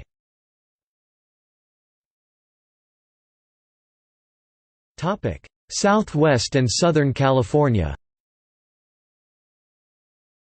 The states of the Four Corners, Arizona, New Mexico, Colorado, and Utah, plus Nevada, Southern California, and West Texas make up a large chunk of the United States, and there is a distinct Hispanic accent to the cookery here, with each having cultural capitals in Albuquerque, Denver, Las Vegas, Los Angeles, Phoenix, Salt Lake City, Santa Fe, San Francisco, and Tucson. For centuries, prior to California's statehood in the 1830s, it was part of the Spanish Empire, namely Alta California, modern California, Santa Fe de Nuevo Mexico, modern New Mexico, and Tejas, modern Texas. Today it is home of a large population of Native Americans, Hispanos, descendants of the American frontier, Asian Americans, and immigrants from Mexico and Latin America. California, New Mexico, and Texas continue to hold their unique identities, which is reflected in their distinct regional cuisines, the multiple cuisines of California, New Mexican cuisine, Texan cuisine, and Tex-Mex. Spanish is a commonly spoken secondary language here. The state of New Mexico has its own distinct dialect. With the exception of Southern California, the signature meat is beef, since this is one of the two regions in which cowboys lived and modern cattle ranchers still eke out their living today. High-quality beef stock is a feature that has been present in the region for more than 200 years, and the many cuts of beef are unique to the United States. These cuts of meat are different from the related Mexican cuisine over the border in that certain kind of offal, like lengua tongue, cabeza head, and tripas tripe, are considered less desirable and are thus less emphasized. Typical cuts would include the ribs, brisket, sirloin, flank steak, skirt steak, and T-bone. Historically, Spanish settlers that came to the region found it completely unsuitable to the mining operations that much older settlements in Mexico had to offer, as the technology of the age was not yet advanced enough to get at the silver that would later be found in the region. They had no knowledge of the gold to be discovered in California, something nobody would find until 1848, and knew even less about the silver in Nevada, something nobody would find until after the Civil War. Instead, in order to make the pueblos prosper, they adapted the old rancho system of places like Andalusia in Spain and brought the earliest beef stock. Among these were breeds that would go feral and become the Texas Longhorn, and Navajo Churro sheep, still used as breeding stock because they are easy to keep and well adapted to the extremely arid and hot climate, where temperatures easily exceed 38 degrees Celsius.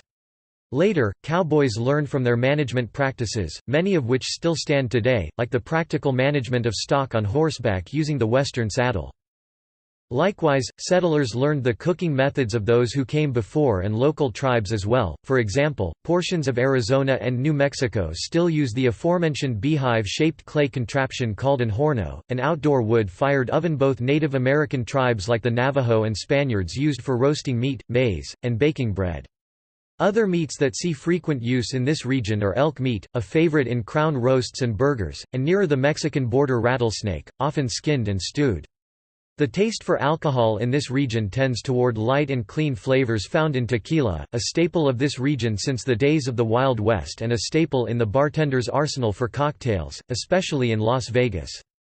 In Utah, a state heavily populated by Mormons, alcohol is frowned upon by the Church of Jesus Christ of Latter-day Saints but still available in area bars in Salt Lake City, mainly consumed by the populations of Catholics and other Protestant denominations living there. Introduction of agriculture was limited prior to the 20th century and the development of better irrigation techniques, but included the addition of peaches, a crop still celebrated by Native American tribes like the Havasupai, and oranges. Today in Arizona, Texas, and New Mexico, the favored orange today is the Moro blood orange, which often finds its way into the local cuisine, like cakes and marmalade. Pine nuts are a particular regional specialty and feature often in fine dining and cookies. Indeed, in Nevada, the Native American tribes that live there are by treaty given rights to exclusive harvest. From Native Americans, Westerners learned the practice of eating cactus fruit from the myriad species of Opuntia that occupy the Chihuahuan, Sonoran, and Mojave Desert lands. In California, Spanish missionaries brought with them the mission fig. Today this fruit is a delicacy. Cuisine in this region tends to have certain key ingredients: tomatoes, onions, black beans, pinto beans, rice, bell peppers, chili peppers, and cheese, in particular Monterey Jack, invented in Southern California in the 19th century and itself often further altered into pepper jack, where spicy jalapeno peppers are incorporated into the cheese to create a smoky taste. Chili peppers play an important role in the cuisine, with a few native to the region such as the New Mexico chili pepper, known as Hatch, New Mexico and Anaheim, these still grown by Hispanos of New Mexico and Pueblo. In New Mexico, chili is eaten on a variety of foods, such as the green chili cheeseburger, made popular by fast food chains such as Blake's Lottaburger. Indeed, even national fast food chains operating in the state, such as McDonald's, offer locally grown chili on many of their menu items. In the 20th century, a few more recent additions have arrived, like the poblano pepper, rocoto pepper, ghost pepper, Thai chili pepper, and Korean pepper, the last three especially when discussing Southern California and its large population from East and South Asia. Cornbread is consumed in this area, however the recipe differs from ones in the East in that the batter is cooked in a cast-iron skillet. Outdoor cooking is popular and still utilizes an old method settlers brought from the East with them, in which a cast-iron Dutch oven is covered with the coals of the fire and stacked or hung from a tripod. This is different from the earthenware pots of Mexico. Tortillas are still made the traditional way in this area and form an important component of the spicy breakfast burrito, which contains ham, eggs, and salsa or pico de gallo. They also comprise the regular burrito, which contains any combination of marinated meats, vegetables, and piquant chilies, the smothered burrito, often both containing and topped with New Mexico chili sauces, the quesadilla, a much-loved grilled dish where cheese and other ingredients are stuffed between two tortillas and served by the slice, and the steak fajita, where sliced skirt steak sizzles in a skillet with caramelized onions. Unlike Mexico, tortillas of this region also may incorporate vegetable matter like spinach into the flatbread dough to make wraps, which were invented in Southern California. Food here tends to use pungent spices and condiments, typically chili verde sauce, various kinds of hot sauce, sriracha sauce, chili powder, cayenne pepper, white pepper, cumin, paprika, onion powder, thyme and black pepper. Nowhere is this fiery mix of spice more evident than in the dishes chili con carne, a meaty stew, and cowboy beans, both of which are a feature of regional cook-offs. Southern California has several additions like 5-spice powder, rosemary, curry powder, kimchi, and lemongrass, with many of these brought by recent immigration to the region and often a feature of Southern California's fusion cuisine, popular in fine dining. In Texas, the local barbecue is often entirely made up of beef brisket or large rib racks, where the meat is seasoned with a spice rub and cooked over coals of mesquite, and in other portions of the state they smoke their meat and peppery sausages over high heat using pecan, apple, and oak and served it with a side of pickled vegetables, a legacy of German and Czech settlers of the late 1800s. California is home to Santa Maria-style barbecue, where the spices involved generally are black pepper, paprika, and garlic salt, and grilled over the coals of Coast live oak. Native American additions may include Navajo fry bread and corn on the cob, often roasted on the grill in its husk. A typical accompaniment or appetizer of all these states is the tortilla chip, which sometimes includes cornmeal from cultivars of corn that are blue or red in addition to the standard yellow of sweet corn, and is served with salsa of varying hotness. Tortilla chips also are an ingredient in the Tex-Mex dish nachos, where these chips are loaded with any combination of ground beef, melted Monterey Jack, cheddar, or Colby cheese, guacamole, sour cream, and salsa, and Texas usually prefers a version of potato salad as a side dish. For alcohol, a key ingredient is tequila. This spirit has been made on both sides of the U.S.-Mexican border for generations, and in modern cuisine it is a must-have in a bartender's arsenal as well as an addition to dishes for sautéing. Southern California is located more towards the coast and has had more contact with immigration from the West Pacific and Baja California, in addition to having the international city of Los Angeles as its capital. Here, the prime mode of transportation is by car. Drive-through fast food was invented in this area, but so was the concept of the gourmet burger movement, giving birth to chains like In-N-Out Burger, with many variations of burgers including chili, multiple patties, avocado, special sauces, and Angus or Wagyu beef. Common accompaniments include thick milkshakes in various flavors like mint, chocolate, peanut butter, vanilla, strawberry, and mango. Smoothies are a common breakfast item made with fresh fruit juice, yogurt, and crushed ice. Agua fresca, a drink originated by Mexican immigrants, is a common hot weather beverage sold in many supermarkets and at mom and pop stands, available in citrus, watermelon, and strawberry flavors. The California version usually served chilled without grain in it.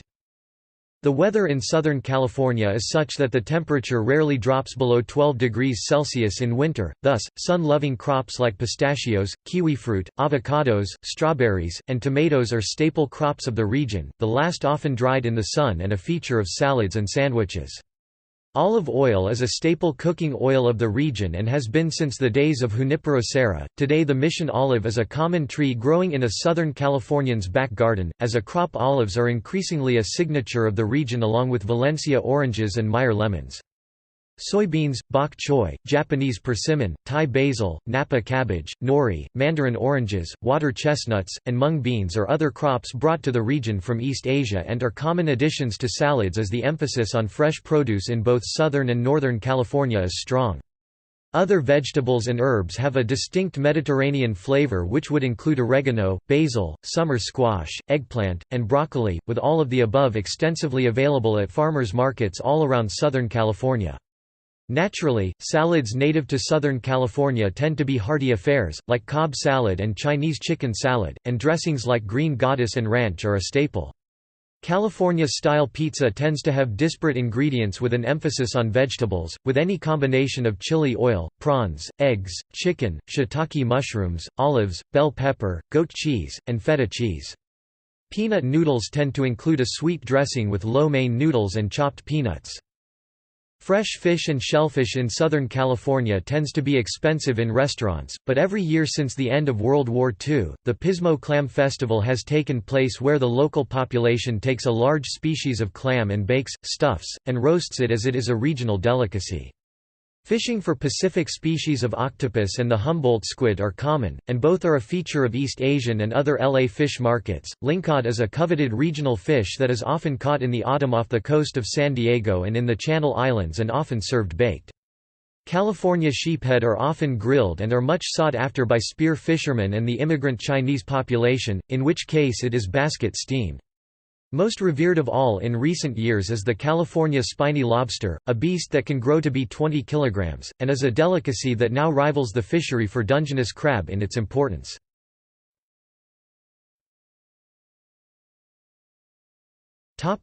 Pacific and Hawaiian cuisine. Hawaii is often considered to be one of the most culturally diverse U.S. states, as well as being the only state with an Asian majority population and being one of the few places where United States territory extends into the tropics. As a result, Hawaiian cuisine borrows elements of a variety of cuisines, particularly those of Asian and Pacific Rim cultures, as well as traditional native Hawaiian and a few additions from the American mainland. American influence of the last 150 years has brought cattle, goats, and sheep to the islands, introducing cheese, butter, and yogurt products, as well as crops like red cabbage. Just to name a few, major Asian and Polynesian influences on modern Hawaiian cuisine are from Japan, Korea, Vietnam, China especially near the Pearl River Delta, Samoa, and the Philippines. From Japan, the concept of serving raw fish as a meal with rice was introduced, as was soft tofu, setting the stage for the popular dish called poke. From Korea, immigrants to Hawaii brought a love of spicy garlic marinades for meat and kimchi. From China, their version of char siu baau became modern manapua, a type of steamed pork bun with a spicy filling. Filipinos brought vinegar, bagoong, and lumpia, and during the 20th century immigrants from American Samoa brought the open-pit fire umu and the Vietnamese introduced lemongrass and fish sauce. Each East Asian culture brought several different kinds of noodles, including udon, ramen, mei fun, and pho, and today these are common lunchtime meals. Much of this cuisine mixes and melts into traditions like the luau, whose traditional elaborate fare was once the prerogative of kings and queens but today is the subject of parties for both tourists and also private parties for the ohana, meaning family and close friends. Traditionally, women and men ate separately under the Hawaiian kapu system, a system of religious beliefs that honored the Hawaiian gods similar to the Maori tapu system, though in this case had some specific prohibitions towards females eating things like coconut, pork, turtle meat, and bananas as these were considered parts of the male gods. Punishment for violation could be severe, as a woman might endanger a man's mana, or soul, by eating with him or otherwise by eating the forbidden food because doing so dishonored all the male gods. As the system broke down after 1810, introductions of foods from laborers on plantations began to be included at feasts and much cross-pollination occurred, where Asian foodstuffs mixed with Polynesian foodstuffs like breadfruit, kukui nuts, and purple sweet potatoes. Some notable Hawaiian fare includes seared ahi tuna, opakapaka snapper with passionfruit, Hawaiian island raised lamb, beef and meat products, Hawaiian plate lunch, and Molokai shrimp. Seafood traditionally is caught fresh in Hawaiian waters, and particular delicacies are ula poni, papaikualoa, opihi, and opihi malahini, better known as Hawaiian spiny lobster, kona crab, Hawaiian limpet, and abalone, the last brought over with Japanese immigrants. Some cuisine also incorporates a broad variety of produce and locally grown agricultural products, including tomatoes, sweet Maui onions, taro, and macadamia nuts. Tropical fruits equally play an important role in the cuisine as a flavoring in cocktails and in desserts, including local cultivars of bananas, sweetsop, mangoes, lychee, coconuts, papayas, and lilikoi passionfruit. Pineapples have been an island staple since the 19th century and figure into many marinades and drinks.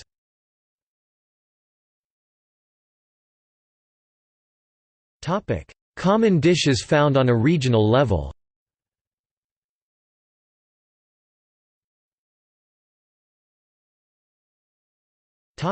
Ethnic and immigrant influence. The demand for ethnic foods in the United States reflects the nation's changing diversity as well as its development over time. According to the National Restaurant Association, restaurant industry sales are expected to reach a record high of $476 billion in 2005, an increase of 4.9% over 2004. Driven by consumer demand, the ethnic food market reached record sales in 2002, and has emerged as the fastest-growing category in the food and beverage product sector, according to USBX Advisory Services. Minorities in the U.S. spend a combined $142 billion on food, and by 2010, America's ethnic population is expected to grow by 40%. A movement began during the 1980s among popular leading chefs to reclaim America's ethnic foods within its regional traditions, where these trends originated. One of the earliest was Paul Prudhomme, who in 1984 began the introduction of his influential cookbook, Paul Prudhomme's Louisiana Kitchen. By describing the over 200-year history of Creole and Cajun cooking, he aims to preserve and expand the Louisiana tradition. Prudhomme's success quickly inspired other chefs. Norman Van Aken embraced a Floridian-type cuisine fused with many ethnic and globalized elements in his Feast of Sunlight cookbook in 1988. California became swept up in the movement, then seemingly started to lead the trend itself, for example, the popular restaurant Chez Panisse in Berkeley.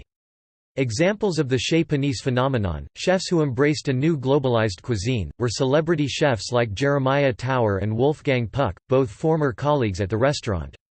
Puck went on to describe his belief in contemporary, new-style American cuisine in the introduction to the Wolfgang Puck cookbook. Another major breakthrough, whose originators were once thought to be crazy, is the mixing of ethnic cuisines. It is not at all uncommon to find raw fish listed next to tortillas on the same menu. Ethnic crossovers also occur when distinct elements meet in a single recipe. This country is, after all, a huge melting pot. Why should its cooking not illustrate the American transformation of diversity into unity? Puck's former colleague, Jeremiah Tower, became synonymous with California cuisine and the overall American culinary revolution. Meanwhile, the restaurant that inspired both Puck and Tower became a distinguished establishment, popularizing its so-called mantra in its book by Paul Bertoli and owner Alice Waters, Chez Panisse Cooking, in 1988. Published well after the restaurant's founding in 1971, this new cookbook from the restaurant seemed to perfect the idea and philosophy that had developed over the years. The book embraced America's natural bounty, specifically that of California, while containing recipes that reflected Bertoli and Waters' appreciation of both Northern Italian and French-style foods.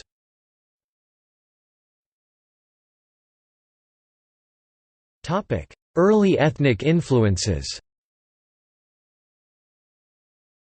While the earliest cuisine of the United States was influenced by Native Americans, the 13 colonies, or the antebellum South, the overall culture of the nation, its gastronomy and the growing culinary arts became ever more influenced by its changing ethnic mix and immigrant patterns from the 18th and 19th centuries unto the present. Some of the ethnic groups that continued to influence the cuisine were here in prior years, while others arrived more numerously during the Great Transatlantic Migration of 1870. 1914 or other mass migrations. Some of the ethnic influences could be found across the nation after the American Civil War and into the continental expansion for most of the 19th century. Ethnic influences already in the nation at that time would include the following groups and their respective cuisines. Select nationalities of Europe and the respective developments from early modern European cuisine of the colonial age.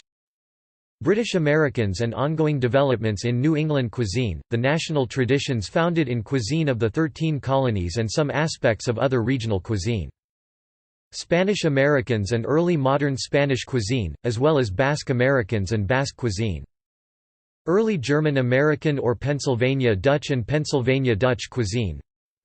French Americans and their New World regional identities such as Acadian, Cajun and Cajun cuisine, Louisiana Creole and Louisiana Creole cuisine. Louisiana Creole, also called French Créole, refers to native-born people of the New Orleans area who are descended from the colonial French and Spanish settlers of colonial French Louisiana, before it became part of the United States in 1803 with the Louisiana Purchase. The various ethnicities originating from early social factors of race in the United States and the gastronomy and cuisines of the New World, Latin American cuisine and North American cuisine. Indigenous Native Americans in the United States and American Indian cuisine. African Americans and soul food. Puerto Rican cuisine. Mexican Americans and Mexican American cuisine, as well as related regional cuisines. Tex-Mex, regional Texas and Mexican fusion. Some aspects of Southwestern cuisine. Cuisine of New Mexico. Topic: Later ethnic and immigrant influence. Mass migrations of immigrants to the United States came in several waves. Historians identify several waves of migration to the United States, one from 1815 to 1860, in which some 5 million English, Irish, Germanic, Scandinavian, and others from northwestern Europe came to the United States, one from 1865 to 1890, in which some 10 million immigrants, also mainly from northwestern Europe, settled, and a third from 1890 to 1914, in which 15 million immigrants, mainly from Central, Eastern, and Southern Europe, many Austrian, Hungarian, Turkish, Lithuanian, Russian, Jewish, Greek, Italian, and Romanian settled in the United States, together with earlier arrivals to the United States including the indigenous Native Americans, Hispanic and Latino Americans, particularly in the West, Southwest, and Texas, African Americans who came to the United States in the Atlantic slave trade, and early colonial migrants from Britain, France, Germany, Spain, and elsewhere. These new waves of immigrants had a profound impact on national or regional cuisine. Some of these more prominent groups include the following: Italian, Mexican and Chinese Cantonese cuisines have indeed joined the mainstream. These three cuisines have become so ingrained in the American culture that they are no longer foreign to the American palate. According to the study, more than 9 out of 10 consumers are familiar with and have tried these foods, and about half report eating them frequently. The research also indicates that Italian, Mexican and Chinese Cantonese have become so adapted to such an extent that authenticity is no longer a concern to customers.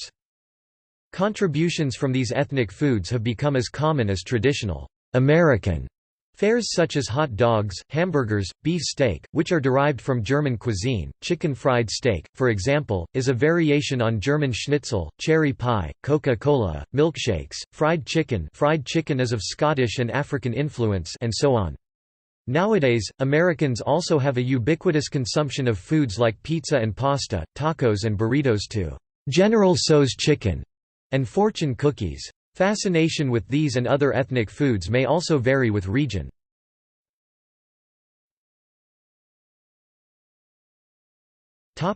Notable American chefs.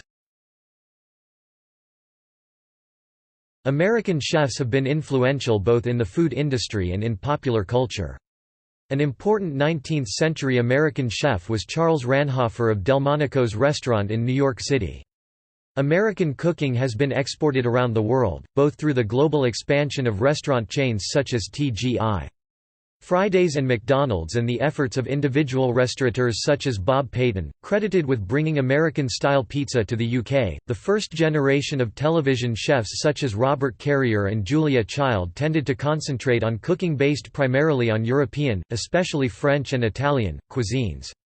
Only during the 1970s and 1980s did television chefs such as James Beard and Jeff Smith shift the focus towards home-grown cooking styles, particularly those of the different ethnic groups within the nation. Notable American restaurant chefs include Thomas Keller, Charlie Trotter, Grant Achatz, Alfred Patale, Paul Prudhomme, Paul Bertoli, Frank Stitt, Alice Waters, Patrick O'Connell and celebrity chefs like Mario Batali, David Chang, Alton Brown, Emeril Lagasse, Kat Cora, Michael Simon, Bobby Flay, Ina Garten, Todd English, Anthony Bourdain, Guy Fieri, Colonel Sanders and Paula Deen. Regional chefs are emerging as localized celebrity chefs with growing broader appeal, such as Peter Merriman, Hawaii Regional Cuisine, Jerry Tronfeld, Alan Wong, Pacific Rim Cuisine, Norman Van Aken, New World Cuisine, Fusion Latin, Caribbean, Asian, African and American, and Mark Miller, American Southwest Cuisine.